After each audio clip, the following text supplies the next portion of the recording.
You spent your youth in the library fortress of Candlekeep, under the kind tutelage of your foster father Gorion. Imoen shared this home, a kindred spirit. Her background was as mysterious as your own. Gorion's murder brought answers to your questions when his killer Saravok was revealed to be your brother. You and Saravok were a product of the Time of Troubles, a chaotic period when gods were made flesh and forced to walk the earth. One such deity foresaw his own death and walked the land before the cataclysm. He left a score of mortal offspring, intended to be the fuel for his rebirth. The god was Bhaal, Lord of Murder, and you are one of his children. Saravok sought a war of sacrifice to prove his worth, believing he could become the new Lord of Murder. You killed your brother, sending his taint back to Bhaal. You were the hero of Baldur's Gate, but some suspected you shared the same lineage as Saravok. You departed soon after, under circumstances much darker than anyone would have believed. They came as you rested, figures cloaked in mist that clouded your thoughts, blurring the lines between consciousness and dreaming. There was no malice or hatred, no mention of an old score, only quick capture and the promise of grim deeds to come.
Hail and well met on this beautiful Saturday morning. My adventures of the Sword Coast, my sons and daughters of Bhaal. This is your pal Runewyrd, back for another episode of Baldur's Gate 2 Shadows of Amn playthrough. Continuing on that awesome Baldur's Gate enhanced experience. It is so good to see you. Good morning, Dustin and Brandon. And yeah, I'll take all the help I can get, Dustin. And yeah, that opening just kind of sets the score, doesn't it? You know, as serious as the first one kind of starts off, you know, kind of nice, right? You know, you're wandering through Candlekeep, and then things get dark quick when Gorion dies. But this is like right out of the gate. You're in the S show, as it were. So we are exploring the dungeon that we've woken up in, barely knowing who the hell we are.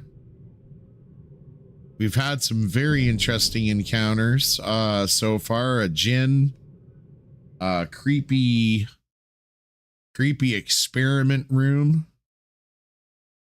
Yeah, it's quite interesting, and it seems like we got to find some sort of block mechanism or something. There is a teleport portal over here that we haven't used yet.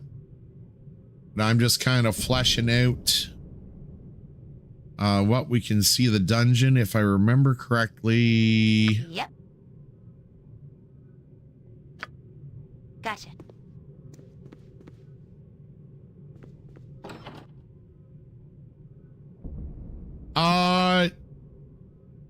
Yes. I've made a paladin instead. Because I couldn't get the old game to import properly, so I decided to just create a new character who's also called Rune, of course. But I decided to go for the good old school paladin. Let's do a quick save. Yes, of course.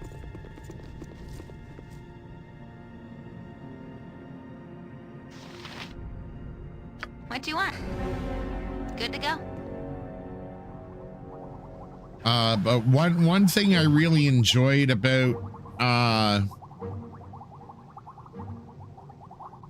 getting to play the expansion is that the end of it ties in so nicely between part 1 and part 2. Really enjoyed that.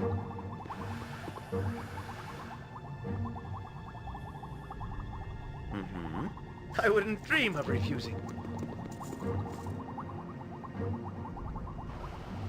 Name it. Right you are. Who be thee? Servants of the master? Oh shit. I live. Oh my god. Oh, that's what happened to you. I am dying or dead. I remember not which. Where is the master? You are the masters, and if he is the one who imprisoned me, he'd best not come within reach. Who's the master you speak of? He was my friend, I think. Cast out and one of us no longer. I cannot remember. Are you to take my place? Are you,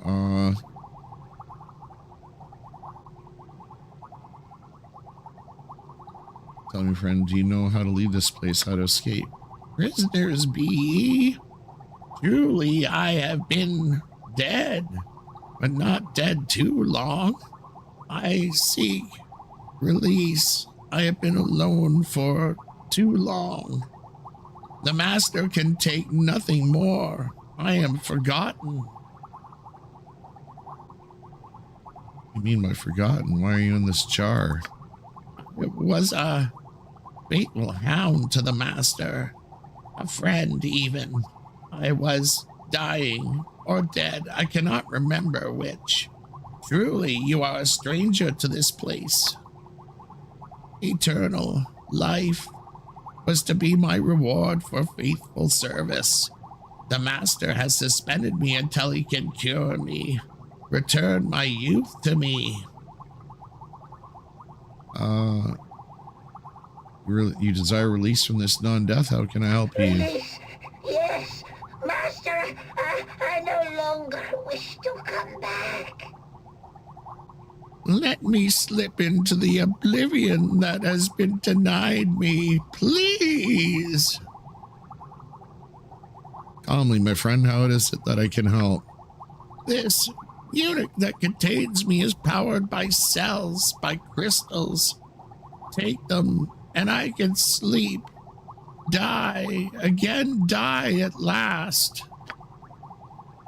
I know you are prisoners. Some things do not change. You must escape this place and the master's experiments. There are others, like me, but of more recent experiments. They may know how the master exits the complex. Will you take these cells to revive them and learn what you can in return for this path to freedom I have offered ye? Yeah, sounds good. Take the cells and revive the other servants. Have peace at last. Thank thee. Go and leave me to oblivion at last. Sweet sleep. He's dead now? this pathetic creature. Yeah. This game, someone will make you. Oh, for sure. I can't look away, Rune. I've seen death in our scuffles before, but here I did nothing but watch his life end. I can't look away. A corpse in my wake. Nothing odd about that. Let's go. That's not a very paladin-like thing. And always to be feared, I guess. Would not wish to live like that. Death is pretty. Why would I think that? Oh, Rune, I've got to get out of this place. That kind of sounds like you do.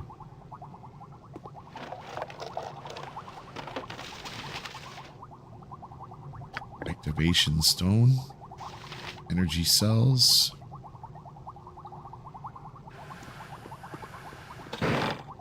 Oh yeah.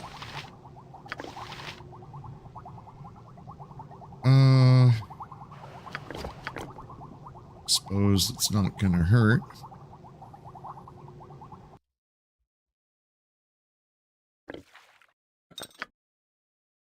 Okay, so he's got 2.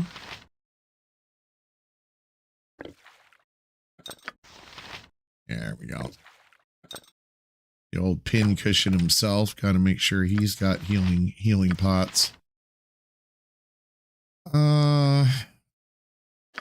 Let's give, just to be on the safe side.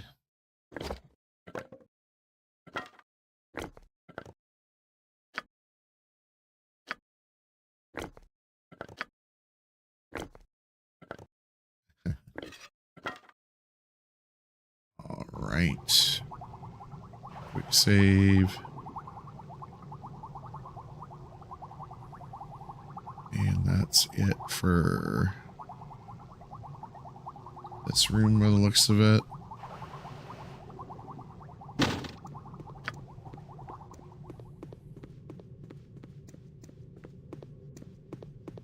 Something you need? Oh, yes. Ready and willing. All right, all right. Oh, shit. Now you see me, now you don't.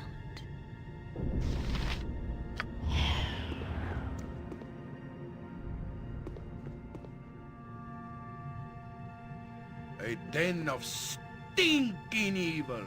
Cover your nose, Boo. We will leave no crevice untouched.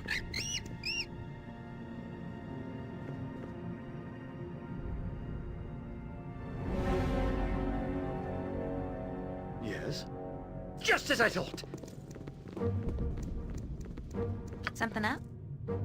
No problem at all. Nature's servant awaits. Okay.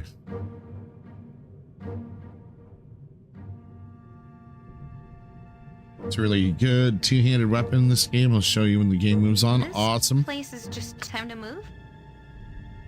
You can count on me.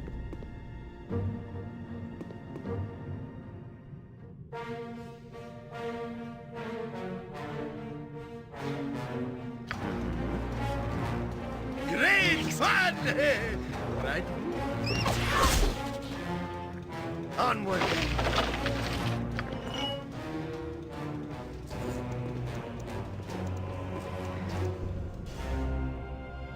Alright.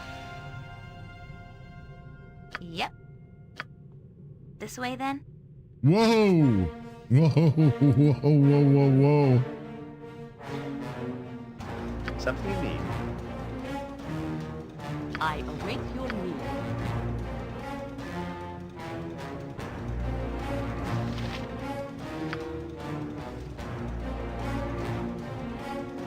Okay.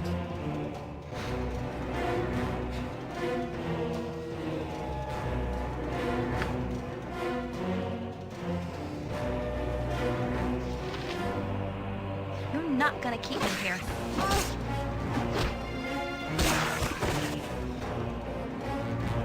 Yes?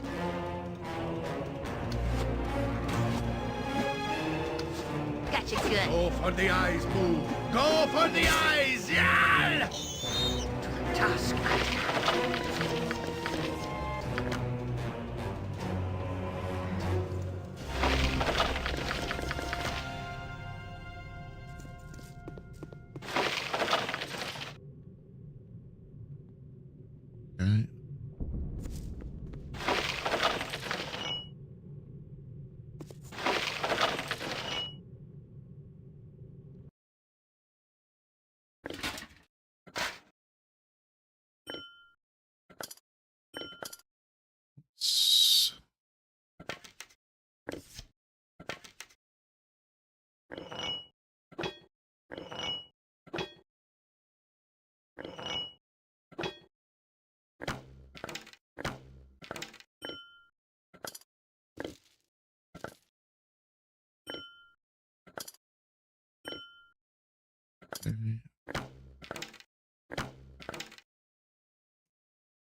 Perfect. Okay.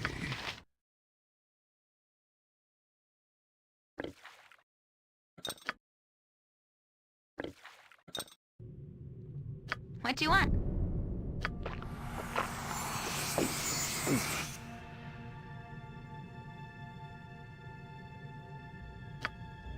Gotcha.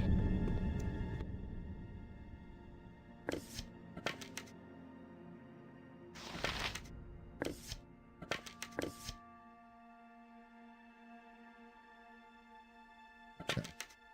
Go.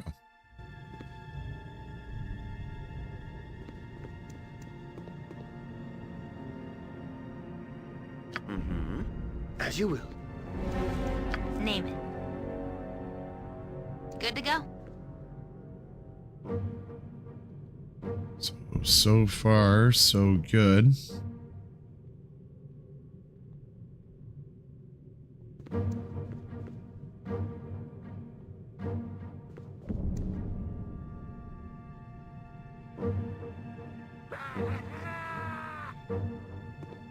It's got to be up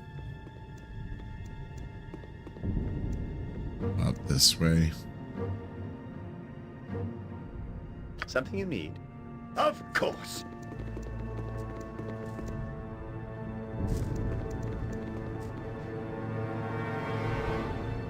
All right, let's do a quick save here. Yes.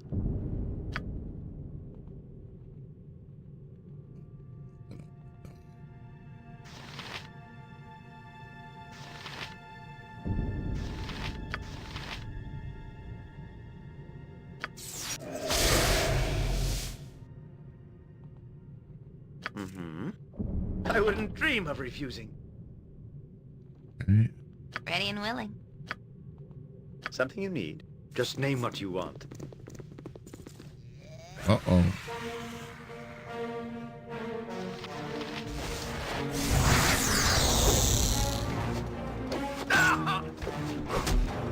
Nature, take the life she gave! Come on, Gotcha, guys. good. Let's get rid of that method first.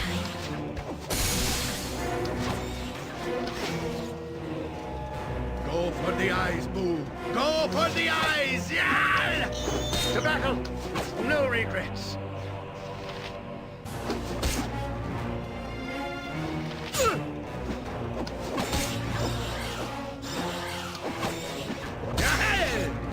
Nice.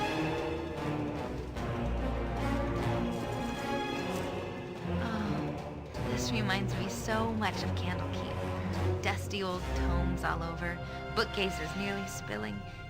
It's like we never left. No traps in this area. Okay.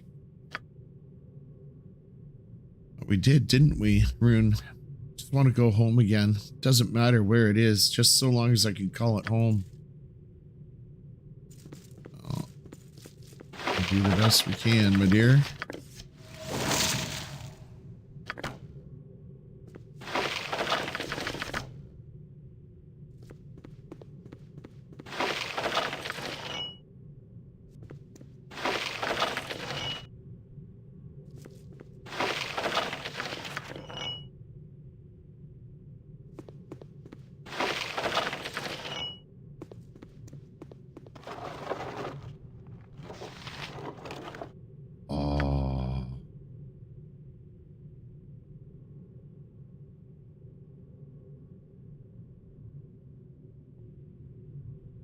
East of the Great Rift in the Eastern Shire once stood a land of the Titans. The empire rose at the dawn of time in Faerun, and its lords thought to challenge the gods in their arrogance. In punishment, the powers cursed the reigning monarch of the land with fascination and his brethren with devotion. The powers then dropped a star onto the land.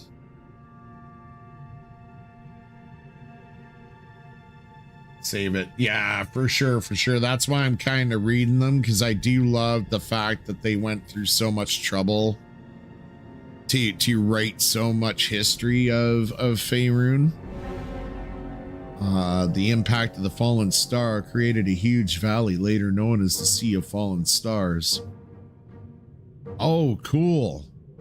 Slowly picking up speed, the ball rolled through the Titan nation and onward to the south. Unable to contain his curiosity, the Titan King ran off after the bouncing sphere, and his devoted followers dutifully followed his tracks.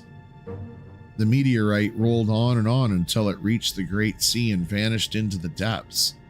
The monarch dove into the sea, and lemming-like the entire Titan race dove in after him, never to be seen again.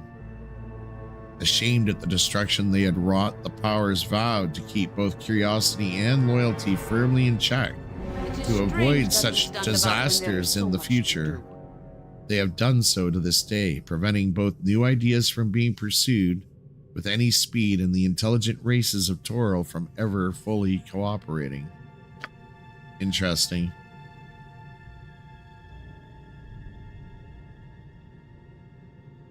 Harder and harder, and you've beat it. Yeah, that's awesome. I beat it way back in the day. The original one. Oops.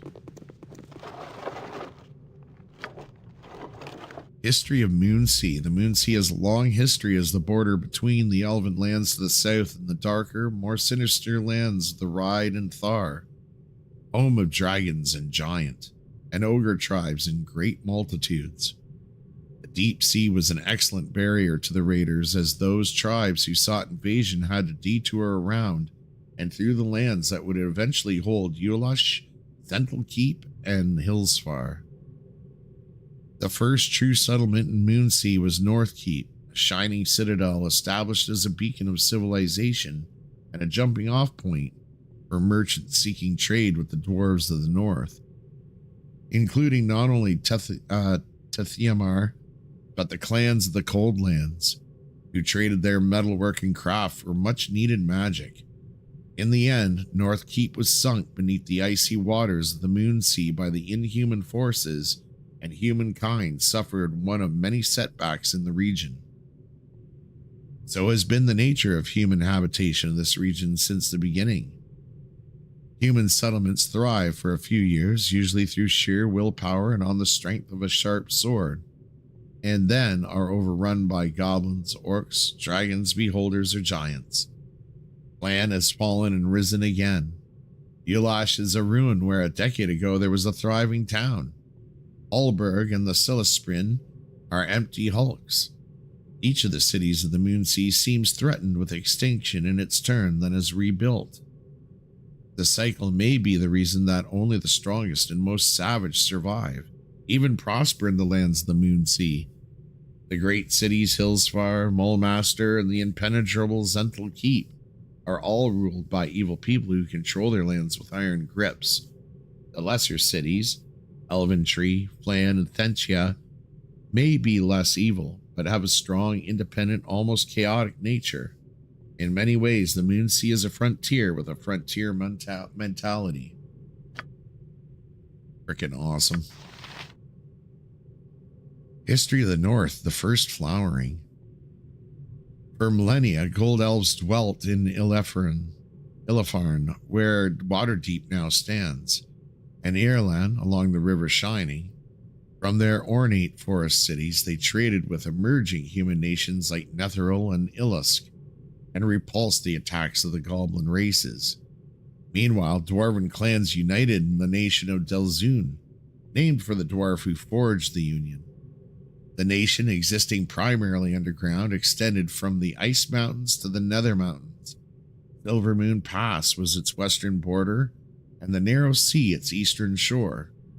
Orcs came from the north of the spine of the world, but were turned back in great slaughter by the elves.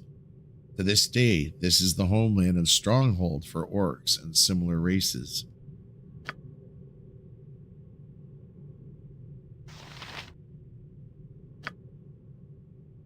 Ooh, History of the North Part 2. The Crown Wars. Baldur's Gate 3, Chapter 3. And I'm enjoying it a lot more now that we're almost in the city. It's a much different play style Dustin, than the first two chapters.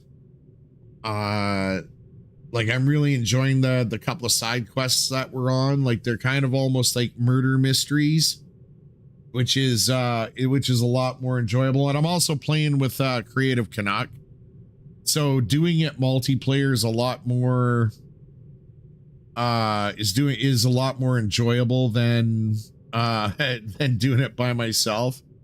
I find I get distracted by Canuck, so I'm not like pulling my hair out. All right, so humans immigrated in bands from the Shiny Sea and up to the Sword Coast. They became seafarers, striking out across the waves to the Moonshays, Mintarn, Ruthim, and Northern Islands. Elves engaged in an unceasing war against each other, with the humans and orcs taking over the resulting ruins. Perhaps the greatest calamity to befall the fair folk was the Dark Disaster, a killing magic that took the form of a dark burning cloud. It enshrouded the kingdom of Maiaratar, and when it faded away some months later, not an elf lived, nor were trees left, only an open, blasted moor, the High Moor. All was not dark for the elves. Although in retreat as barbarian humans and orc hordes grew in strength, their power rose in the Elven Court and Everesca, remaining a stronghold to this day. They conceived of cooperation between dwarves, kindly humans, and other elves for mutual survival against orcs, marauding humans, and the tide of beasts, ogres, bugbears, trolls, goblins, gnolls, and other non-human creatures, led by the rising power of giants. Astonishingly, in at least 3 places, the Fallen Kingdoms and the cities of Silvery Moon and Mithranor, they succeeded with shining grace.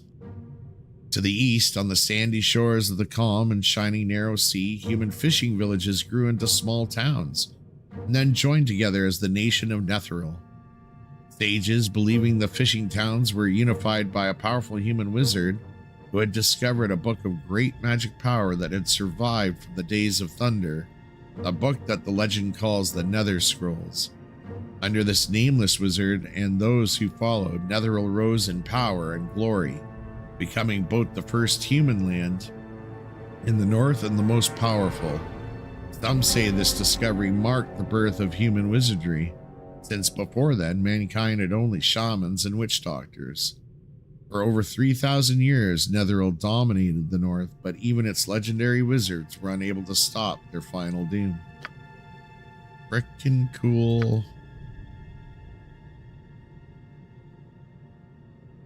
Do you remember the first section of Baldur's Gate 3? Yeah, I remember it fairly well. Oh, this first section, a little bit. Like I remember that we start out trapped and stuff, but I don't remember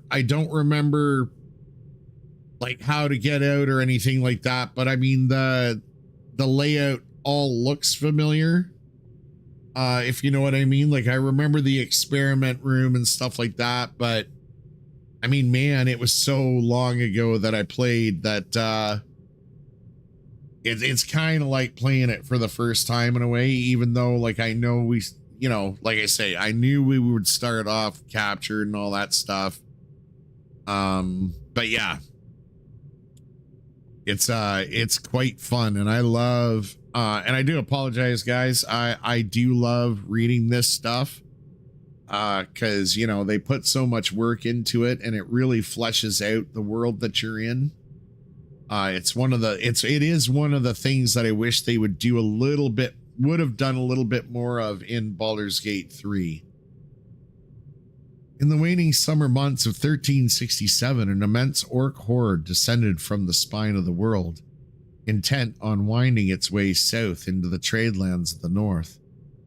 This force of orcs, led by King Grenier, surged its way south between the Moonwood and the Coldwood, stopping just outside the citadel of Many Arrows.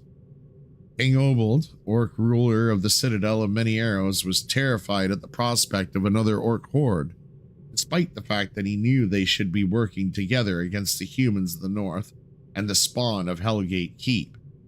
His tribal shamans, however, had been predicting a treacherous fall of the citadel, and they'd told the king that he'd be disposed by other orcs.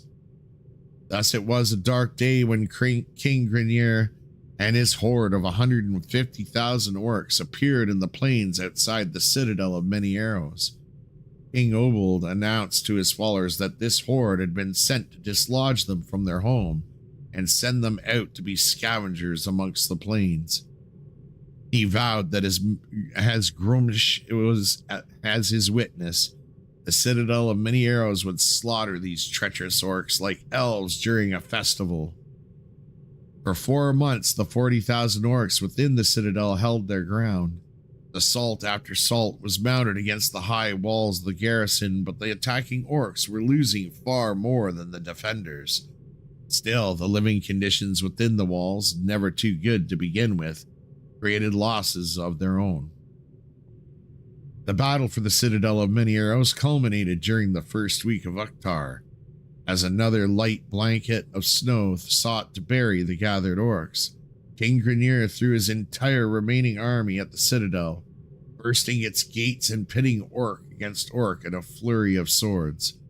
As the two orc kings sought one another out along the ramparts, the citadel began to burn. The orcs that survived the battle still speak of the extraordinary prowess of the two kings as they battled one another before their troops.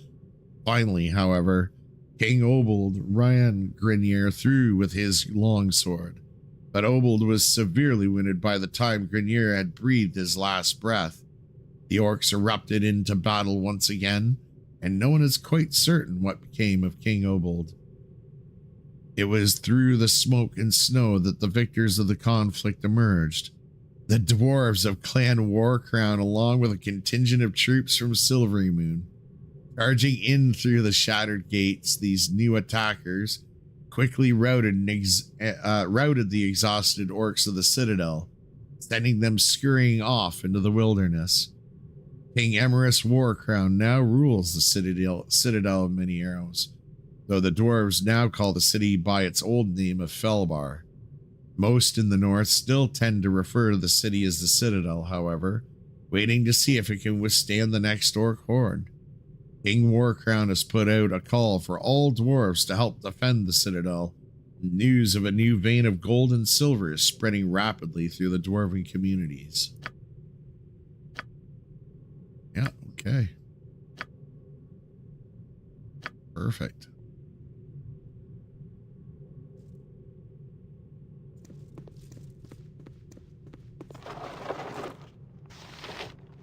And History of the North Part 4. This era left behind the elven strongholds, ripe for pillaging by humans and orcs. When elves chose to leave the north and travel to Evermeet, their works quickly disappeared, leaving only places like the old road and a ruined port in the high forest to mark Erlin's passing. And yet it was not only the elves who would disappear from their long-held homes. The human nation of Nethril also stood on the brink of history. Doom for Nethril came in the form of a desert devouring the narrow sea and spreading to fill its banks in dry dust and blowing sand. Legend states that when the great wizards of Nethril realized their land was lost, they abandoned it and their countrymen, fleeing to all corners of the world and taking the secrets of wizardry with them. More likely, this was a slow migration that began 3,000 years ago and reached its conclusion 1,500 years later. Whatever the truth, wizards no longer dwelled in Nethril. To the north, the once majestic dwarven stronghold of Delzoun fell upon hard days. Then the orcs struck. Orcs have always been foes in the north, surging out of their holes every few tens of generations, when their normal haunts can no longer support their burgeoning numbers. This time they charged out of their caverns in the spine of the world, poured out of abandoned mines in the Grey Peaks, screamed out of lost dwarf holds in the Ice Mountains, raged forth from crypt complexes in the Nether Mountains, and stormed upward from the bowels of the High Moon Mountains. Never before or since has there been such an outpouring of orcs. Delzoun crumbled before the onslaught and was driven on itself. Netheril, without its wizards, was wiped from the face of history. The Airland elves alone withstood the onslaught, and with the aid of the treants of Turlang and other unnamed allies, were able to stave off the final days of their land for a few centuries more. In the east, Airland built the fortress of Vaskelhorn and turned it over to refugees from Netheril as Netherese followers built the town of Kars in the High Forest. The fleeing Netherese found Lork and Loudwater. Others wandered the mountains, hills, and moors north and west of the High Forest, becoming ancestors of the Uthgard and founders of Silvery Moon, Everland, and Sundabar. Very, very cool.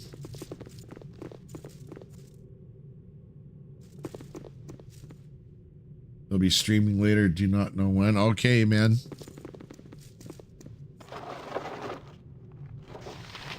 History of the Dead 3, History of the Dragon Coast. Very cool. A den of stinking evil. Actually, let's Cover your nose, boo. We will leave no crevice untouched. History of the Dead 3, Knucklebones, Skull Bowling, and the Empty Throne. In ages past, there was but one god of strife, death, and the dead, and he was known as Jergal, or Yergal. Jergal, Lord of the End of Everything. Jergal fomented and fed on the discord among mortals and powers alike. When beings slew each other in their quest for power or in their hatred, he welcomed them into his shadowy kingdom of eternal gloom. As all things died, everything came to him eventually, and over time he built his power into a kingdom unchallenged by any other god. Eventually he grew tired of his duties, for he knew them too well. Without challenge there is nothing, and in nothingness there is only gloom. In such a state, the difference between absolute power and absolute powerlessness is undetectable. During this dark era, there arose three powerful mortals, Bane, Bhaal, and Merkul, who lusted after the power Jergal wielded. The trio forged an unholy pact, agreeing that they would dare to seek such ultimate power or die in the attempt. Over the length and breadth of the realms they strode, seeking powerful magic and spells and defying death at every turn. No matter what monster they confronted or what spells they braved, the three mortals emerged unscathed at every turn. Eventually, the trio destroyed one of the seven lost gods. They each seized a portion of his divine essence for themselves. The trio then journeyed into the Grey Waste and sought out the Castle of Bone. Through armies of skeletons, legions of zombies, hordes of non-corporeal undead, and a gauntlet of liches they battled. Eventually they reached the object of their lifelong quest, the Bone Throne. "I claim this throne of evil," shouted Bane the tyrant.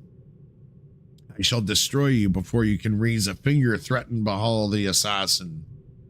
"And I shall imprison your essence for eternity," promised Merkul the necromancer. Jergal arose from his throne with a weary expression and said, "The throne is yours. I have grown weary of this empty power. Take it if you wish. I promise to serve and guide you as your seneschal until you grow comfortable with the position." Before the stunned trio could react, the Lord of the Dead continued, "Who among you shall rule?" The trio immediately fell into fighting amongst themselves while Jergal looked on with indifference. When eventually it appeared that either they would all die of exhaustion or battle for an eternity, the Lord of the End of Everything intervened. "After all you have sacrificed, would you come away with nothing? Why don't you divide the portfolios of the office and engage in a game of skill for them?" asked Jergal. Bane, Bhaal, Merkul considered the god's offer and agreed. Jergal took the heads of his three most powerful liches and gave them to the trio that they would compete by bowling the skulls. Each mortal rolled a skull across the Grey Waste, having agreed that the winner would be he who bowled the farthest. Malar, the Beast Lord, arrived to visit Jurgle at this moment. After quickly ascertaining that the winner of the contest would get all of Jurgle's power, he chased off the 3 skulls to make sure that the contest would be halted until he had a chance to participate for part of the prize. Bane, Bhaal, and Merkul again fell to fighting as it was obvious their sport was ruined, and again Jurgle intervened. Why don't you allow Lady Luck to decide so you don't have to share with the beast? The trio agreed, and Jurgle broke off his skeletal finger bones and gave them to the players. When Malar returned from chasing the skulls, he found that the trio had just finished a game of knucklebones. Bane cried out triumphantly, "As winner, I choose to rule for all eternity as the ultimate tyrant. I can induce hatred and strife at my whim, and all will bow down before me while in my kingdom." Merkul had won second place declared, "But I choose the dead. By doing so, I truly win because all you are lord over, Bane, will eventually be mine. All things must die, even gods." Bhaal, who finished third, demurred, "I choose death, and it is by my hand that all that you rule, Lord Bane, will eventually pass to Lord Merkul. Both of you must pay honor to me and obey my wishes, since I can destroy your kingdom. Bane by murdering your subjects, and I can starve your kingdom.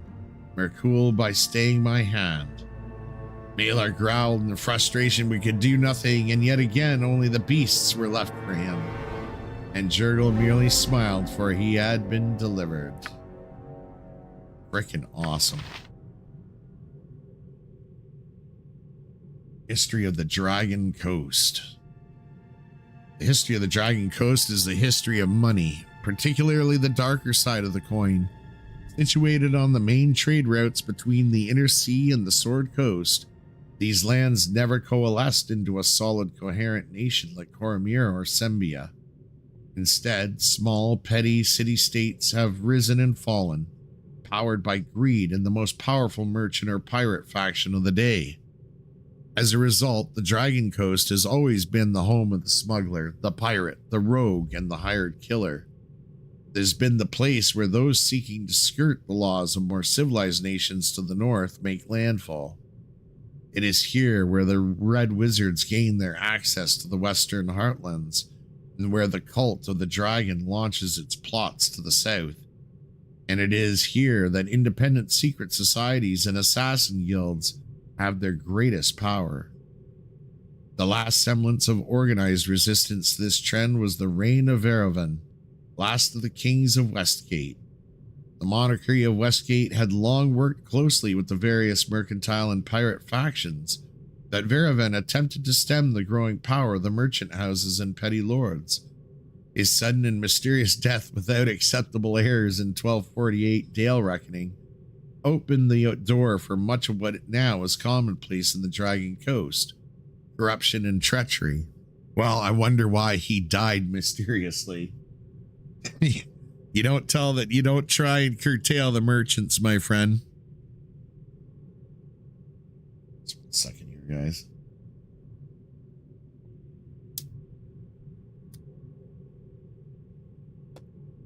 It should be noted that while Varavan's name is still venerated in these lands, better known as Immerk, the greatest of the Inner Sea pirates, a brash and flamboyant rogue who united a pirate fleet beneath him and ruled from 1164 Dale Reckoning to his death in 1201. Such it is in the Dragon Coast that good people are venerated, but the power of dark rogues is imitated. Ah. Ooh, history of the Drow. We know very little of the Eleutheri, or Elves of the South, before the crucial event. Even then, they were known as Dark Elves for the hue of their skins. They dwelt in the jungles and hot forests of the south, a proud, warlike, culturally advanced, some sages of other elven noble people say, decadent folk. The Eleutheri attacked all neighbors, including other elven tribes. Their cruel raids and depredations, ordered by warlike nobility and the clergy of their two cruel deities, Gonadar and Ilolth, forced elves, humans, dwarves, and others to ally against them. Defeated in a series of titanic magical battles, the Dark Elves fled into the underground warrens they had earlier discovered. This event, known as the Descent, marked the end of the Drow as a surface-dwelling race.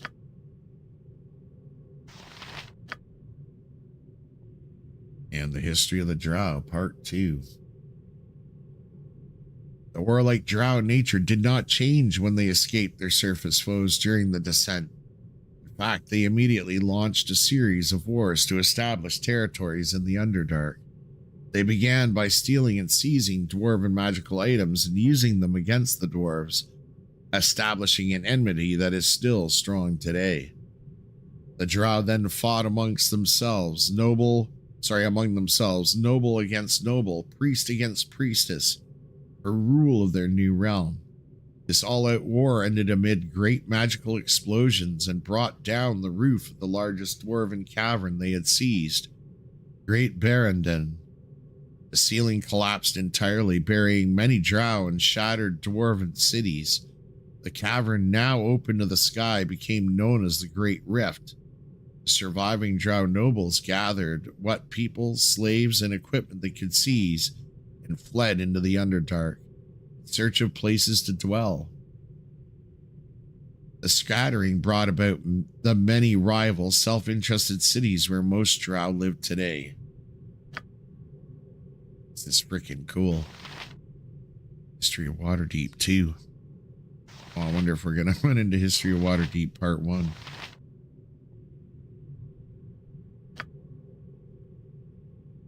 History of Waterdeep, Age 0, Tobmoots and Pioneers. Few now know the true history of this great city, which had its beginnings over 1,000 years ago, when the North was truly what Southerners still sneeringly called it, the Savage North. In those days, most of the North was covered with vast, tall forests of ancient green, and inhabited by dwarves and goblin kind, in the most northern mountains and foothills, and elves in widely scattered forest enclaves everywhere else. A few primitive human tribes lived along the Sword Coast, fishing, hunting, gathering in spring and fall to trade their furs with vessels sailing in from the south for merchants' jewelry, metal tools, and the occasional available weapon or two. In the spring, these vessels came primarily to cut and take huge trees for shipbuilding, trees being no longer available in such large sizes farther south. In the fall, the vessels came in to cut timber for their own repairs, or to take on a cargo of wood if the misfortunes of trading had left their holds low or empty. Most of these trade moots were at a certain place where there was a great natural deep water harbor, protected from the sea by a rocky spur of land, an arm of an isolated coastal crag, or rocky island beyond it. Very cool.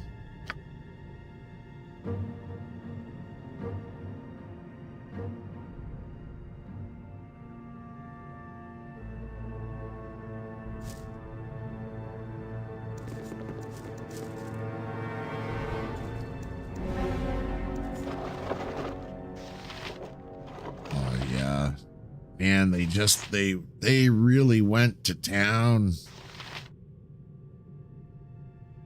with all the lore. And I do apologize for those of you that are that are maybe interested in more of the gameplay. It's just I can't ignore lore like this. I am a lore junkie, and this is freaking awesome. The history of Tethir.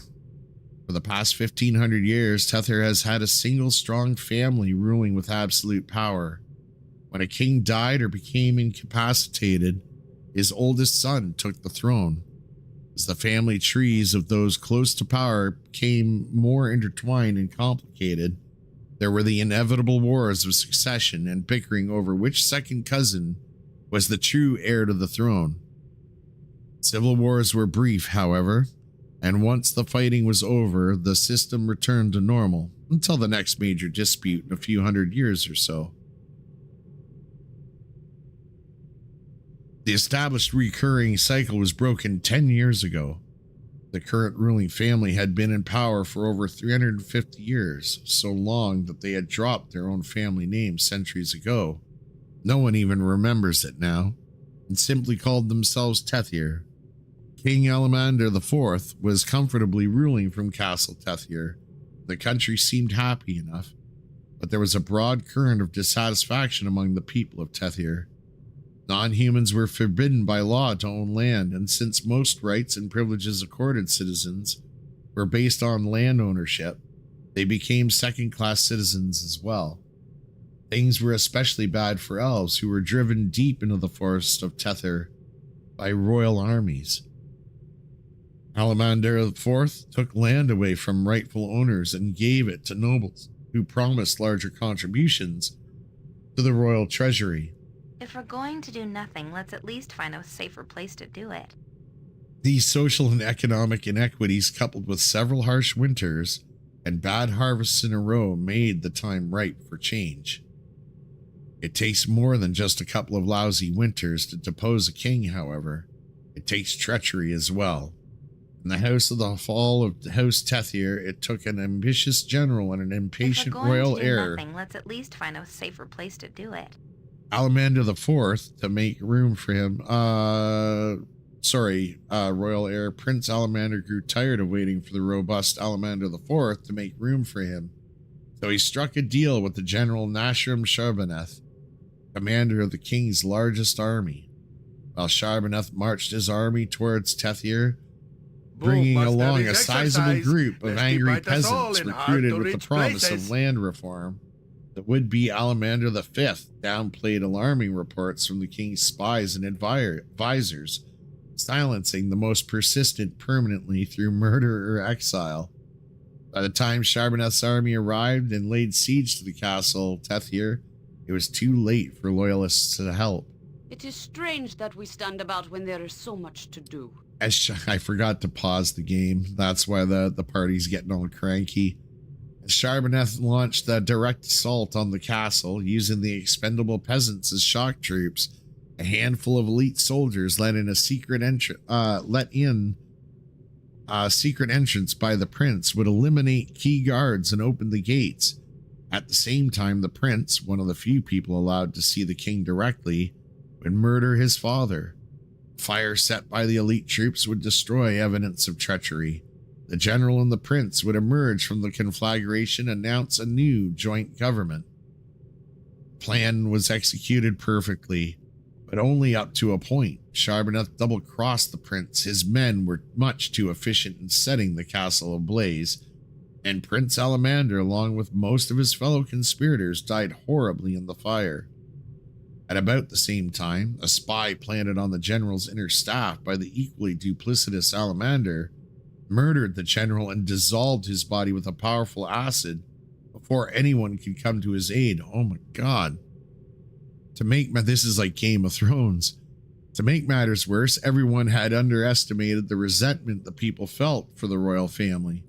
Once Castle Tethir began to fall, there was no holding back the mob. In one night, the proudest, strongest castle in all the country was reduced to a smoking ruin.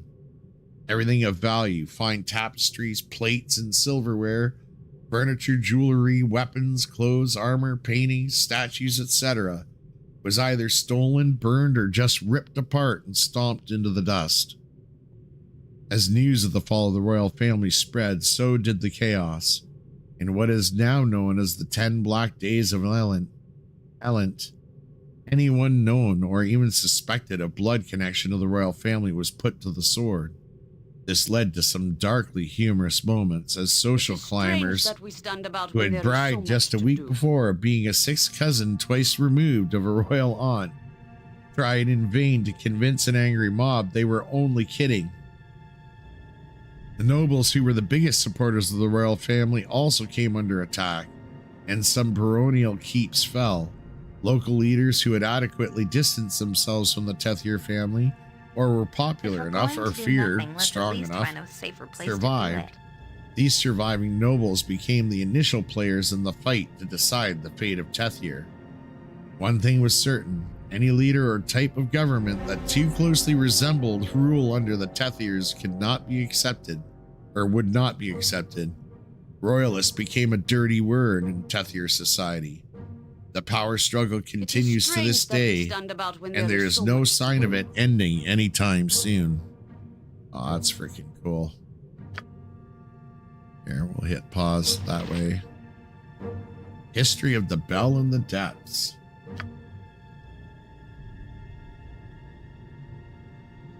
Hey, Good Dancer, how you doing? You've just joined the lore podcast of Baldur's Gate 2. I've wandered into this library and I've been reading every freaking book. You can't believe the amount of lore in this place. Like, I mean, it's like having bought the Forgotten Realms box set way back in the day. This is absolutely freaking awesome.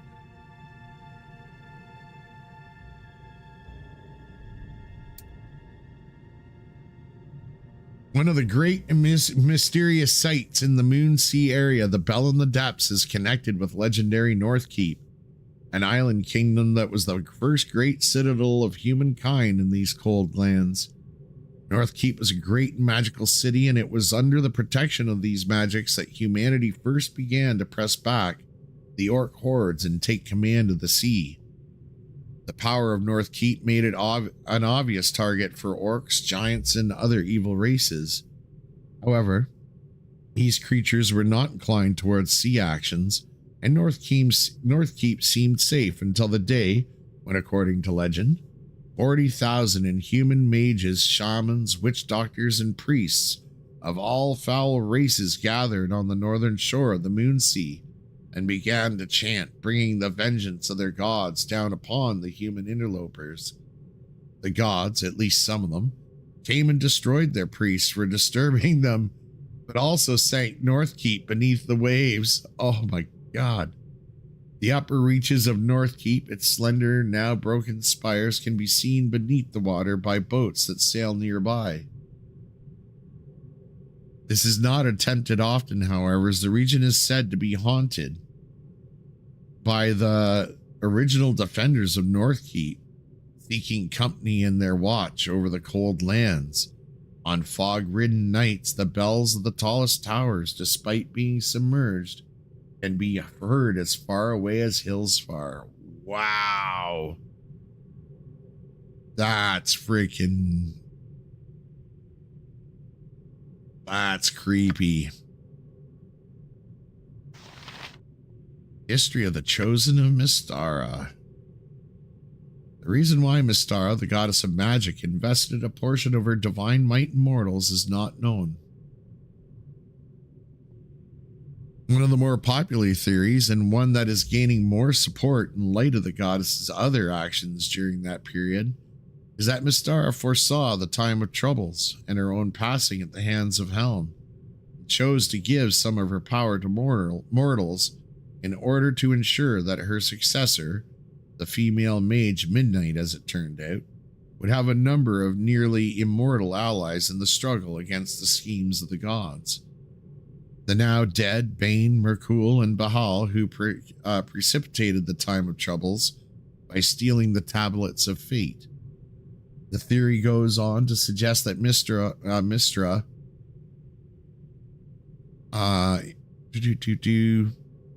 informed Azuth at approximately the year of the Rising Flame, Zero Dale reckoning, more than 1,300 years before the time of troubles, that some of her power must be put into the hands of mortals, who would then become known as Mistress Chosen. This power would sleep within the bodies of those mortals, allowing Mystra to call on it only with their permission. It would give the Chosen the innate ability to heal quickly, and would give them lifespans far greater than those of ordinary mortals. Mystra speculated that these mortals might be able to call on her power, and thereby gain some special abilities, but these powers would not rival those of a deity. See powers below. The goddess of all magic then began to select mortals she thought to be suitable. One of the first was the young mage Elminster, right on. And she also singled out a promising wizard named Kelvin Aronson. Both have proved to be worthy and capable receptacles of her power, but Mistra's other early attempts to invest her power in living humans were unsuccessful. She came to realize that only very few mortals were of stern enough substance to contain such power within themselves without being destroyed or corrupted. Even though some people aside from Elminster and Kelvin may have possessed the requisite strength, it is possible that having lived for years prior to being visited by Mistra had set them on a path from which they were not able to deviate. Whatever the reason, the problem needed to be solved. To get around the difficulty, Mistra devised a plan to use herself as a vessel to breed individuals who could be nurtured and acclimated to her power from the very beginnings of their lives. For the father of these individuals, she picked the best example of human stock she could find, Dornell Silverhand, a nobleman and a former harper who lived near Neverwinter. Mistra then possessed the body of Elu Shundar, a half-elven sorceress whom Dornell was already attracted to. Mistra revealed her presence and her plan to Elu, who happily and eagerly agreed to have the goddess share her body. Elu had been reluctant, but under the influence of Mistra, the woman became a seductress, and Dornell found his advances being suddenly returned with great fervor. Dornell and Mistra/Elu were wed in the year of Drifting Stars, 760. The first of 7 daughters, Anastra Saloon, was born the following winter. Saloon's 6 sisters emerged at 1-year intervals thereafter. Endu Illustrial, Ambara Dove, Athena Astorma, she prefers the shortened Storm these days, Anamanu Laral, Alasra Shentantra, known today as the Symbol, and Arasia Kilu. These siblings have become known as the Realmsian lore as the Seven Sisters. Dornell, who had been kept in the dark about his wife's true nature through the years, presumably because Mistra didn't want to risk losing his services, was disappointed and nearly distraught by the time his 6th child was born.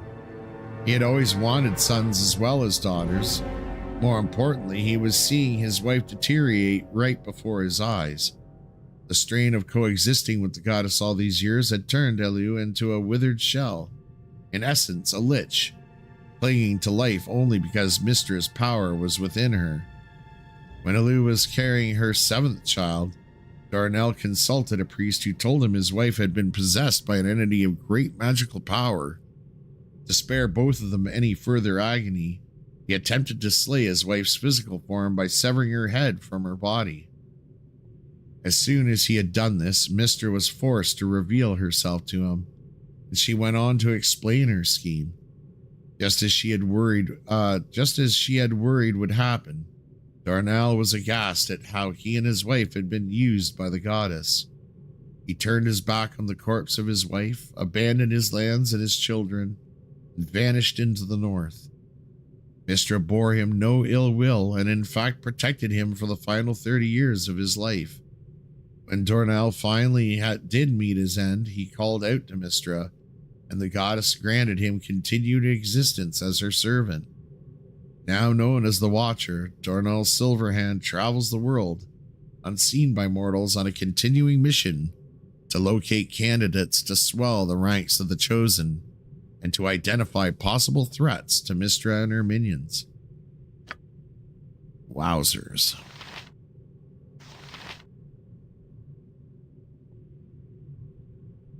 History of the Dales and the Elven Court.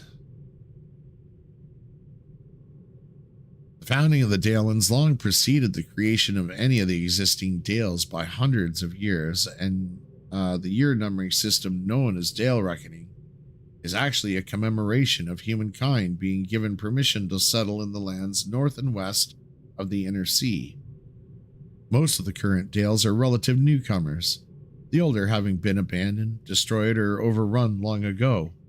In those ancient days when Suzail and Chondathan, now called Serloon, were mere coastal trading posts, the elves who ruled this forest entertained a request from settlers from the east, refugees and farmers from far-off Impeltur and Damara. This request was to farm and settle the borders of the great forest Carmenthor, in particular the rich dells and dales along the rivers Arken and Ashaba. These newcomers did not wish to lumber or clear the inhabited forest, but only to settle on the rich territories on its edges, and unlike some other settlers, early Sembia comes to mind, were willing to ask permission. The lords of the Elven Court granted that request in return for aid from these new Dalelanders against outside aggression, both monstrous orcs, goblins from the lands of Thar, and human, the rising powers in Cormyr and Sembia. In commemoration of this pact, humans and elves raised the standing stone that is now seen where the Moonsea Ride reaches Rothaver's Road, the road to Sembra to Hillsfar. It is from the date of the raising of this stone that Dale reckoning is counted. According to the pact made, the Dalesmen would only settle those regions. And I just lost my place. That were unforested for unclaimed or unclaimed by the elves. As the elven woods receded under the axes of further invaders and settlers, old dales perished and new ones came into being along the borders of the woods. People both good and bad have raised petty nations in the Dale lands since, though any one dale that turned against the pact, there we go, would have to deal with the others. Each of the dales is a large swath of farms and fields with a few scattered settlements and usually one central marketplace, capital, or dale center. These centers are often, but not always, named after the dales they are in, adding to the confusion as to what is a Daleland's territory. The dales are not city-states, for their largest groupings of population rate as towns at best, and they lack the defensive walls common throughout the heartlands. They are neither true nations in the fashion of Cormyr or Sembia and occupy a gray middle ground, wherein they are nothing more or less than dales. Each dale has slightly different laws, customs, and military organizations. Many rely on the work of charismatic heroes and adventuring companies for aid in times of trouble, and a large number of these individuals use the region as a base. This attraction for adventurers is further increased by the large number of elven and pre-elven ruins in the area and the departure of the Elven Court for Evermeet, leaving the woods open for exploration and exploitation. The history of the Dales is filled with battles and attacks on its various members. In the year of the Worm, 1356, Scardale, under the command of Lashin Almansar, launched a number of swift attacks, conquering a number of surrounding dales. A coalition of forces from the others as well as Sembia, Cormyr, and Zental Keep crushed the invaders and occupied Scardale. During the time of troubles, 1358, Shadowdale was attacked by Zental Keep. More recently, the Dalelands have committed forces to a unified army under King Azun IV of Cormyr to turn back the Tweegan invasion in 1360 Dale Reckoning. Nice.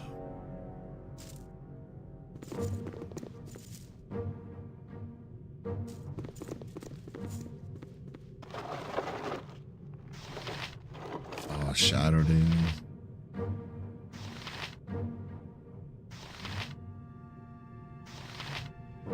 Ah. So that's 9, 10.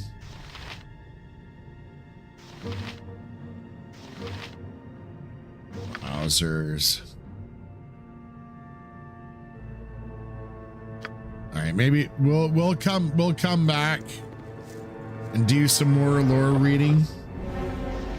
Okay, yeah, all right. Here's the whole Shatterdale collection. Now, seeing since there's so many of these, I mean, it definitely seems like we should be definitely giving them a read. Shatterdale 1. Oh, Shatterdale 2. Awesome. Okay. Okay.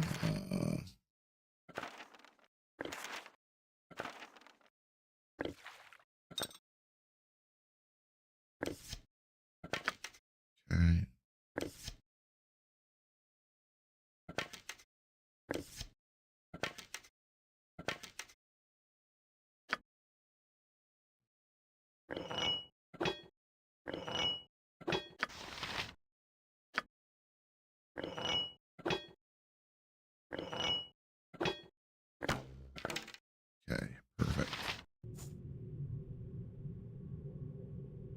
Do a quick save.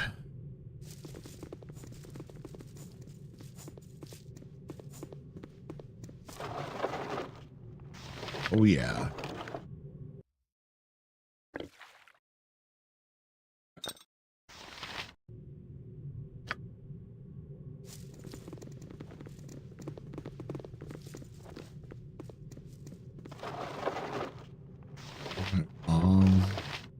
Yeah, we'll definitely come back and read these guys. Just wanna break it up a bit and do some more exploration.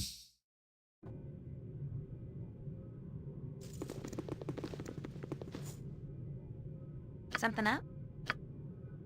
Yes? Oh, yes!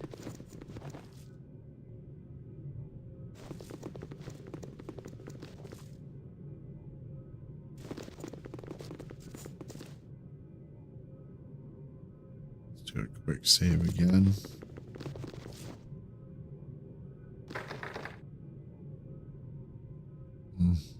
Time to move? Just like old times. Well, except for the torture and all. Okay. Mm-hmm. Just as I thought! Yep. Something you need? Onward, then! Okay, so that central room, we gotta find the mechanism that unlocks.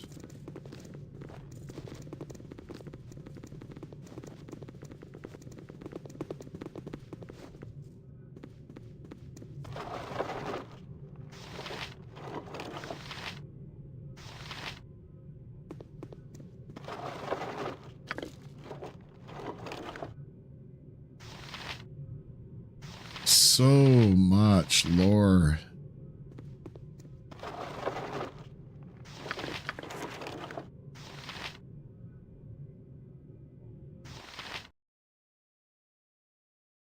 Right.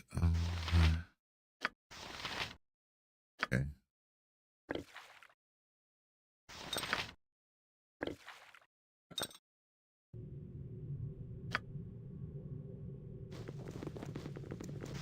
What do you want? Yes? Name it. Right you are.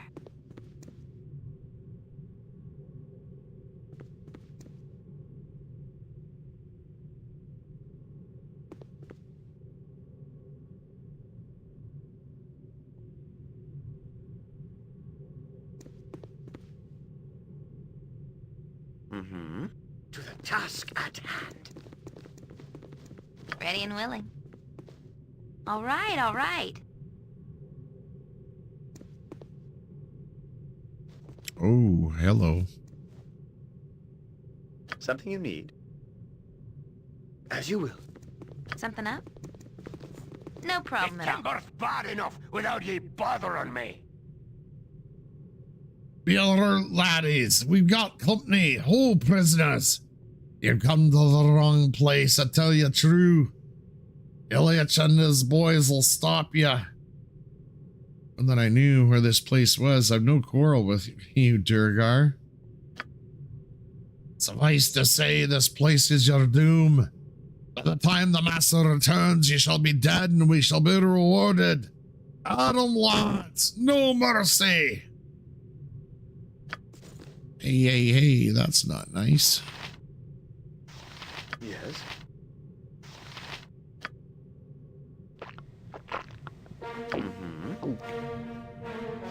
Nature, take the life she gave!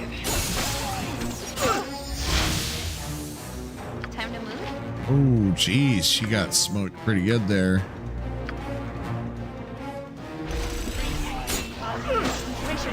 My spell has failed. Yep.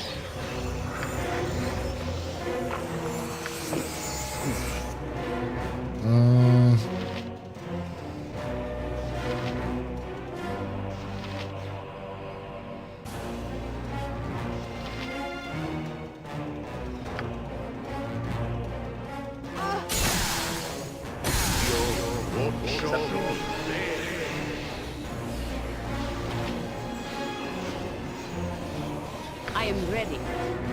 And why is You Minsk? punch, I punch. Oh. No, buddy. It is about time.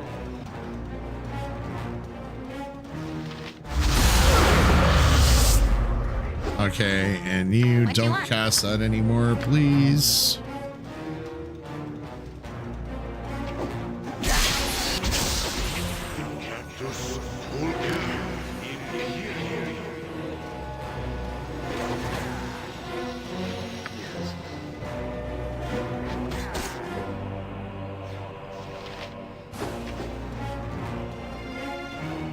Okay. Name it.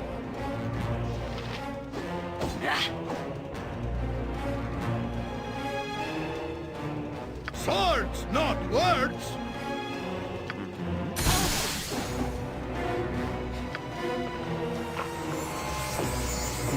Go.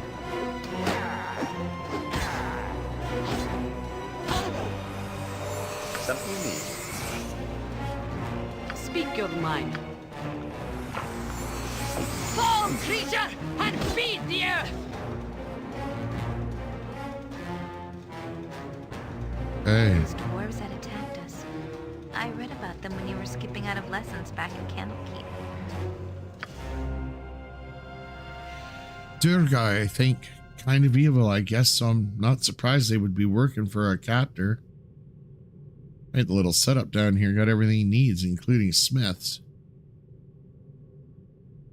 Alright, some company, or are they little more than skilled pack horses to him?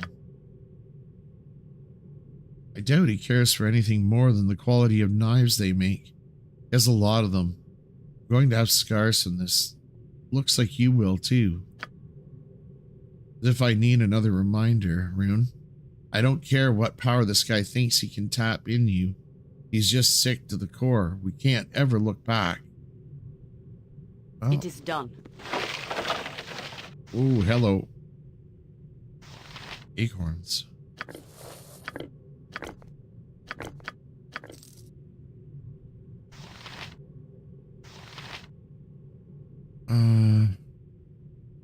Nature's servant awaits.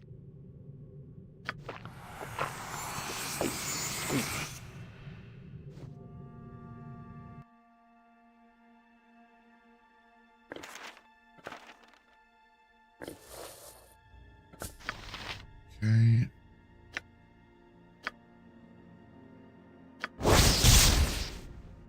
Mail of the Dead +2. A mage can make an extremely effective assassin. As Varustra illustrated over 400 years ago, he would create skeleton warriors equipped with this enchanted armor and a powerful blade and give their circlet of power to the target as a friendly gift. When the killing machine was through with its work, Varustra retrieved the equipment and started the entire process over. Wow.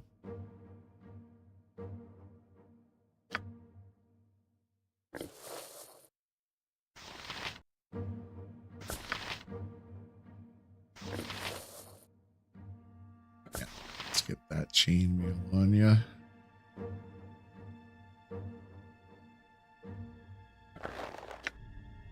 to the Triad's magical acorns that you've obtained off the Durgar leader Ilyich. Okay.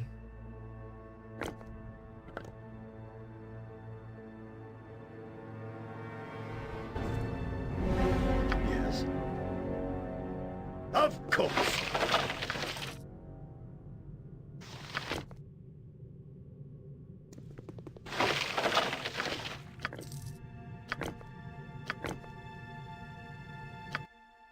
Okay, get that over to Jaheira.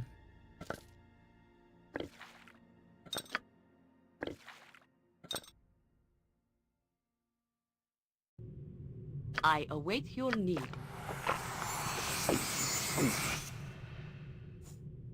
Mm-hmm.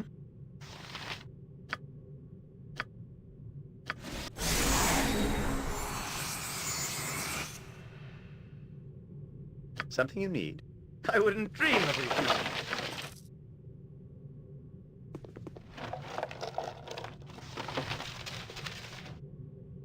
Okay.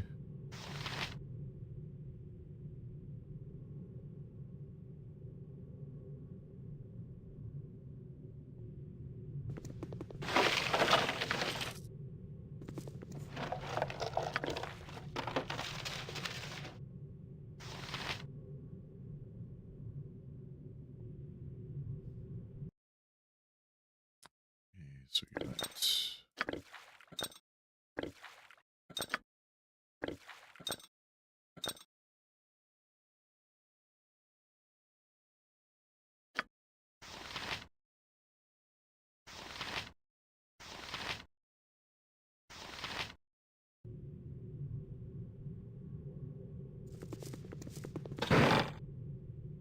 so darts.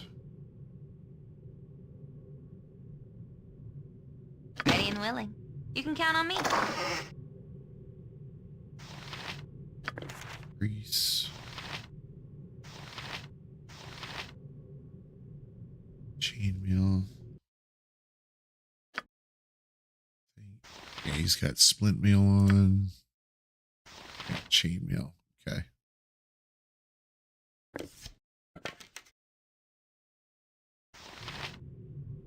All right, so now we gotta be picky. Now we gotta be picky about what we pick up. Oh, yes.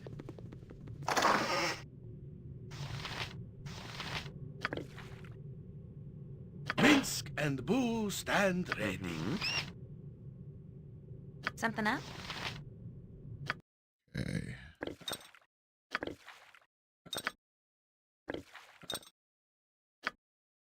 Her.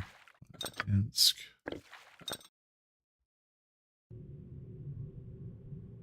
Perfect. Do a quick save. Time to move? Something you need? Just as I thought.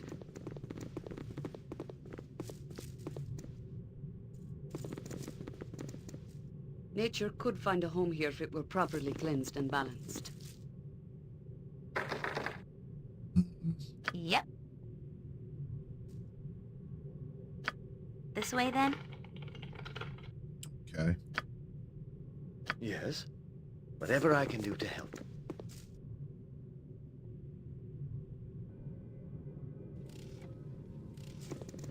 Ah, perfect. What you want? Gotcha. Ooh, that was a lot of experience for that trap. Onward then. A den of stinking evil. Cover your nose, Boo. We will leave no crevice untouched. Just give her a second here.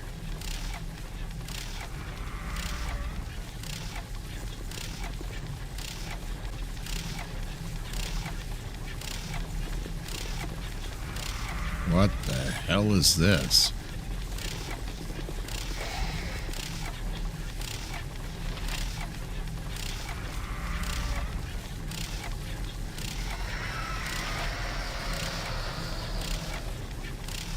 Okay, definitely quick saving.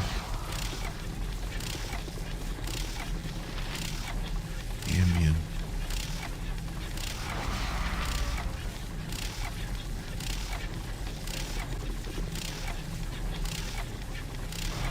Turn the lever, the machine seems to excite the demon that stands in the circle. The magic barrier that surrounds it weakens visibly. If the wheel is turned further, you expect the magic might disappear altogether.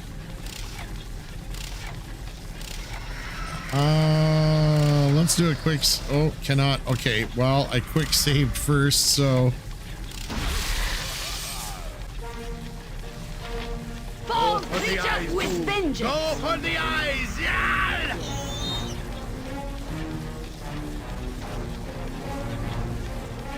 Right.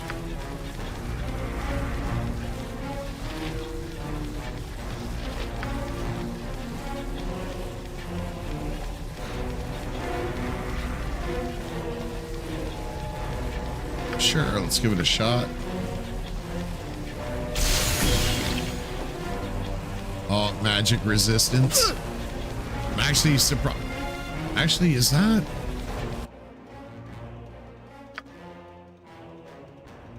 Oh, that's why I'm able to damage him. Something you need. I was like, I'm surprised that non-magical weapons are...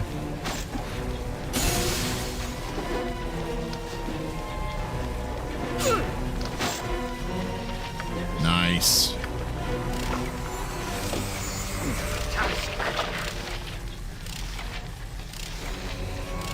Bastard sword.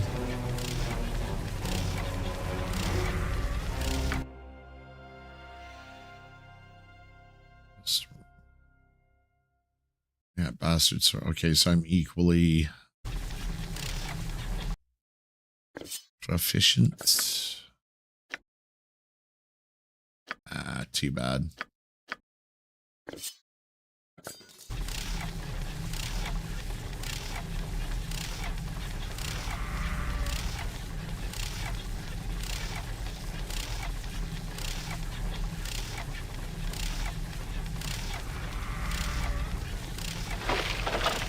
And nothing else.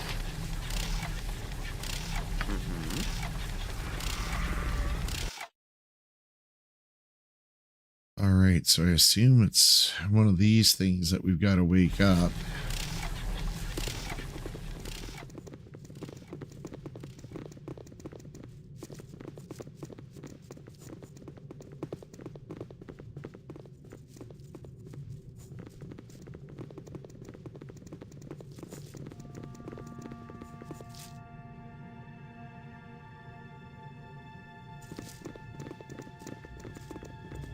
Perfect.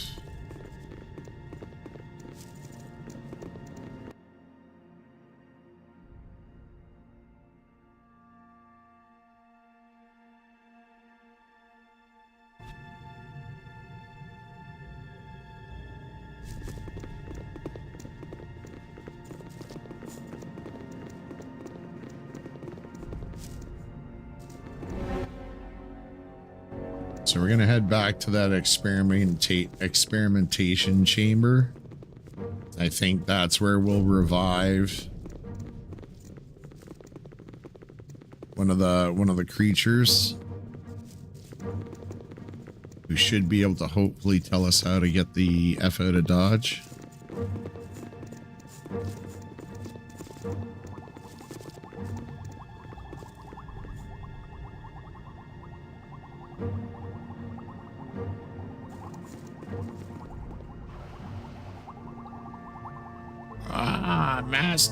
Master, is that you? I can barely see. It has been so long and I've been so alone, all alone.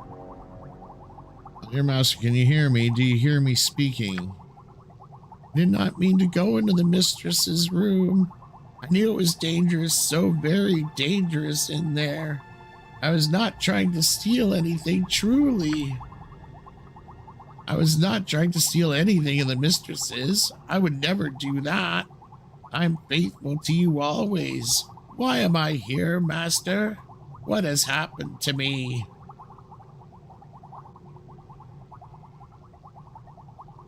You do not hear me, do you? How very sad what has been done to you. Was I hurt in the mistress's room, Master? I can remember nothing. Is the mistress's room truly so deadly? I am sorry, so sorry. I will never do it again, Master. Please save me, please. I'm so sorry, Master. I'll never do it again. I serve only you.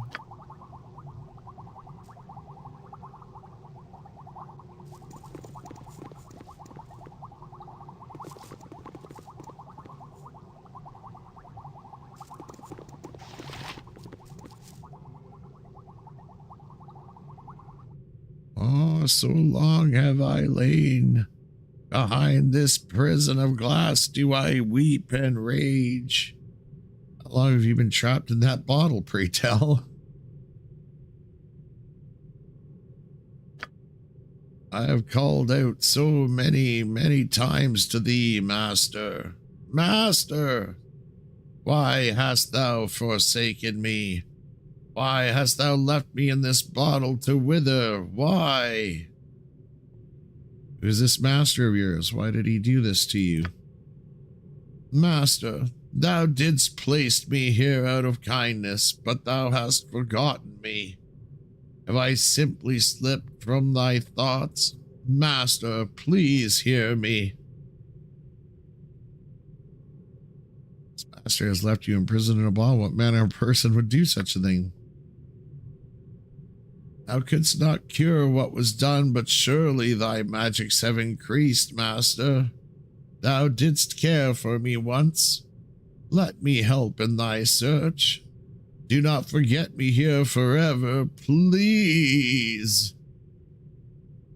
Poor creature, I can do nothing for you.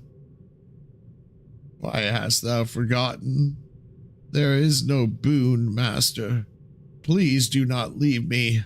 Ah, glass thoughts for eternity, pain and loneliness for a destiny. I would hate being forgotten in a bottle. It might depend somewhat on the type of bottle, but overall, I expect the effect would be similar. It is not right. Why, Master? I long only to hear thy words once more. Why? Why?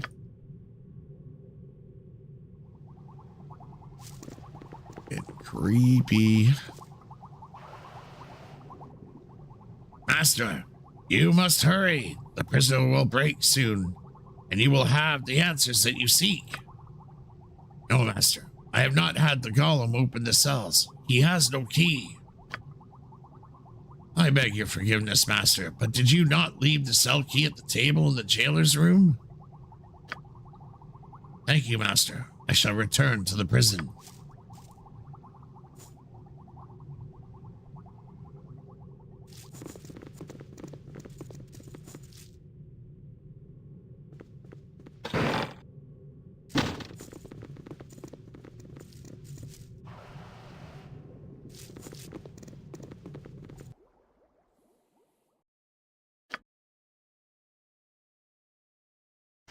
See, I don't know whether it's that activation stone or...